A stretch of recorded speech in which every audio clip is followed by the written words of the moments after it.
আসসালামু আলাইকুম, সবাই কেমন আছেন? আলহামদুলিল্লাহ, আমিও খুব ভালো আছি। আর স্যারের ট্রেনিংটা দেখে আমার কাছে খুব প্রোডাক্ট ট্রেনিং নিয়ে আলোচনা হচ্ছে। আমার জীবনের প্রথম ট্রেনিং শুরু করছিলাম প্রোডাক্ট ট্রেনিং দিয়ে, তারপরে আজকে ফার্স্ট প্রোডাক্ট, আবার সেকেন্ড টাইম প্রোডাক্ট ট্রেনিং পাইতেছি। আমি আসলে প্রোডাক্ট ট্রেনিং সম্পর্কে জানতাম না, কিন্তু যখন স্যারের কাছ থেকে প্রোডাক্ট ট্রেনিং প্রথমবার আমি করি, তখন আস্তে আস্তে প্রোডাক্টটা যখন ইউজ করার পরে নিজে স্যারে বলার পরে ইউজ করি, পরিবারে মানে প্রথমত আমি ইউজ করার প্রোডাক্ট আমি ইউজ করি, তখন আমার কোমরে ব্যথা ছিল, প্রচুর ব্যথা ছিল, কোমরে ব্যথা ছিল। ব্যথাটা ধীরে ধীরে ব্যথাটা আরও বাড়ছে, প্রথম তারও বাড়ছে। স্যারে বলছি, স্যার কোমর ব্যথা আর বাড়তেছে, বলে তুমি কন্টিনিউ ইউজ করো, এটা কমে দেবো আস্তে আস্তে। প্রথম বাড়ছে, বাড়ার আস্তে আস্তে কমে গেছে। আসলে কন্টিনিউ ইউজ করার পরে আমার আম্মুর ইউজ করেছি, আম্মু মানে এক সপ্তাহ খাইছে, তো কোমর না ব্যথা বাড়লো। আমার এই খেলছি, আবার খাইতাম না। আমি বললাম, মা তুমি না খাইছো, তুমি আবার কন্টিনিউ খাইতে থাকো, তুমি খাওয়া বাদ না, বাদ দিলে এটা আবার বাড়বো।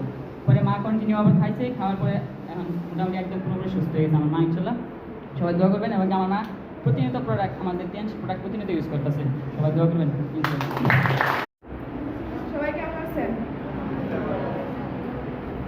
তো আমি টেন্স শুরু করার পূর্বে আমি আমার আম্মুর জন্য একটা ক্যালসিয়াম নিয়েছিলাম। ক্যালসিয়াম আমার আম্মুর মানে হার্টে হয়েছিল, তো এটা থেকে ক্যালসিয়াম নিয়ে খাওয়াইছিলাম। তারপর আম্মু মানে এমন অবস্থা ছিল যে বিছানায় একদম শুয়ে আসছিল। পরে আমি ক্যালসিয়ামটা ব্যবহার করেছি। প্রথম দিক দিয়ে একটু বাড়ছিল, পরে আবার আস্তে আস্তে কমতে লাগলো। আম্মু বলছিল যে যা তোর ক্যালসিয়াম কোনো কাজ হয় না, তুই কি ক্যালসিয়াম আনছ? আমি বলছিলাম, আম্মু একটু ধৈর্য ধরে খান, তারপরে দেখবেন একসময় ভালো হয়েছে। তারপরে এখন আমার আম্মু হাঁটতে পারে, এখন ভ্রমণও চলে গেছে, কালকে চট্টগ্রাম চলে গেছে। আর এমন অবস্থা ছিল, মানে এমন অসুস্থ ছিল, বিছানা থেকে উঠতে পারছিল না। পরে আমি নিয়ে খাওয়াইছিলাম, তারপরে ভালো হয়েছে।